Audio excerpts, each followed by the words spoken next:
Bonjour à tous les passionnés de majorettes anciennes, c'est de nouveau Majo Cyril. Nous nous retrouvons aujourd'hui pour évoquer un modèle emblématique de la production majorette des années 70, donc à savoir la Fiat 127, sortie en 1972, avec les roues Angélivore qui ne se sont faites qu'une année de 72 à 73, et sa fin de production a été en 1978. Voilà. Donc elle est sortie sous la référence 203 en série 200 et 317 en série 300. Voilà, donc j'ai ici quelques exemplaires dont certains sont en couleur bien sympathique. Voilà, donc nous allons les regarder plus en détail, si vous le voulez bien. Voilà, donc on va commencer peut-être par celle-ci, par les planeurs. Donc là, ici, vous avez deux variantes de planeurs. Donc la toute première variante avec les roues Angélivore, en plus dans un bleu magnifique. Voilà, avec les premiers planeurs Westmer, donc qui avaient la particularité d'être tenus par des petites pattes en plastique, comme ça, qui chevauchaient le planeur sans la remorque. Voilà. Voilà. Très très bel exemplaire. Neuf dans sa boîte d'origine.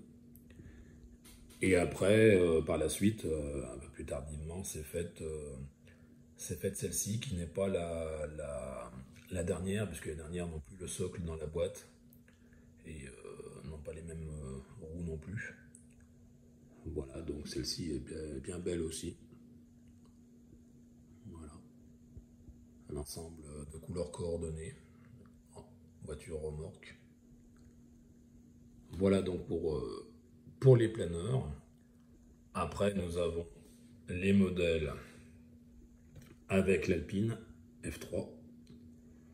Donc la première devant, bon, je reconnais qu'elle est quand même assez impressionnante parce que c'est une configuration vraiment rare. Donc tout en rose. Donc aussi bien la Fiat 127 que la remorque. Tout en rose, voilà, je trouve que c'est un ensemble vraiment magnifique, vraiment inhabituel en plus. Voilà, donc avec ses roues Angélivore, donc les premières séries, 72. Voilà. C'est celle que je préfère, de toutes. Voilà. Avec, puis quand même avec la dorée qui est ici, que je trouve très belle aussi. Voilà, donc après là nous avons une extrapolation plus récente, puisque ça ce sont celle-ci c'est une 76, donc c'est les dernières séries produites avec l'Alpine, donc reconnaissables aux roues de l'Alpine et de sa remorque, qui n'ont plus rien à voir avec les anciennes, on voit très bien la différence. Voilà. Et puis la petite patte en plastique blanc pour tenir la remorque et la voiture, qui n'était pas proposée avant. Voilà, donc avec sa fameuse boîte 76 en pointillé rose et bleu. Voilà, donc voilà pour ce modèle que je trouve vraiment très beau. Après, nous avons donc la version avec la vedette Ritz. Donc ici, nous l'avons dans un doré que je trouve vraiment sympa, quoi. Ça lui fait un petit charme. Voilà. Donc là, c'est une version référence 314.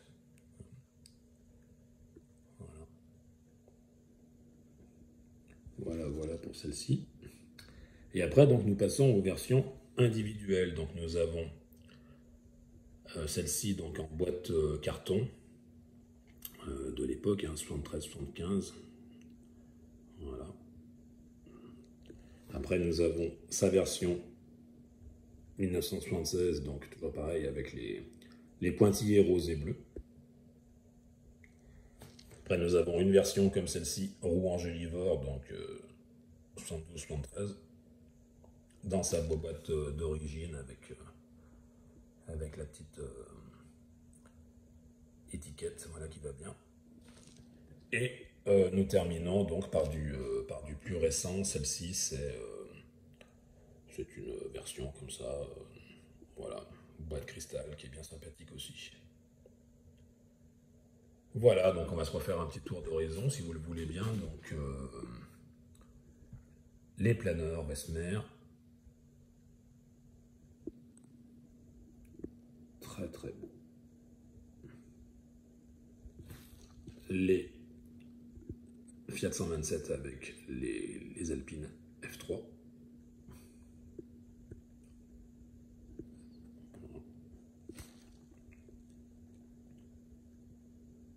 Vraiment attraper l'attelage. La version 314 avec la Vadetritz. Voilà. Et puis après, donc les autres individuels en série 200. Voilà. Voilà, voilà. Donc comme vous le constatez, ce n'est que du 9 boîtes parce que moi je n'attelle à collectionner que des véhicules neufs hein, qui n'ont jamais joué. Après c'est un choix personnel, bon c'est une dépense aussi bien sûr quand on les achète qui est assez conséquente, mais bon c'est avant tout un plaisir et il faut que ça reste un plaisir et voilà. Puis quand on rentre une pièce comme celle-ci par exemple ou comme celle-ci, ben, on peut être que ravi quoi. Hein. C'est vrai que là on est dans des coloris qui sont quand même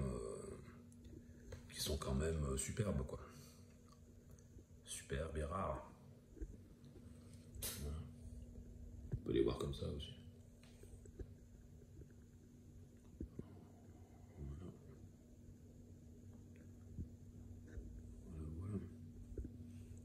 Alors on se fait un petit tour d'horizon comme ça, modèle par modèle. Voilà. Ça reste quand même une belle interprétation de Majorette. Je trouve qu'elle est bien réalisée avec des proportions justes, puis une finesse de détail qui est quand même appréciable. Voilà quoi. Bon, et bien écoutez les amis, je vous laisse sur ces Fiat 127 et puis je vous souhaite une bonne continuation. Merci de l'intérêt que vous accordez à ma chaîne, merci des retours jusqu'à présent positifs que j'ai et puis l'aventure continue quoi. Merci beaucoup, allez à la prochaine, au revoir.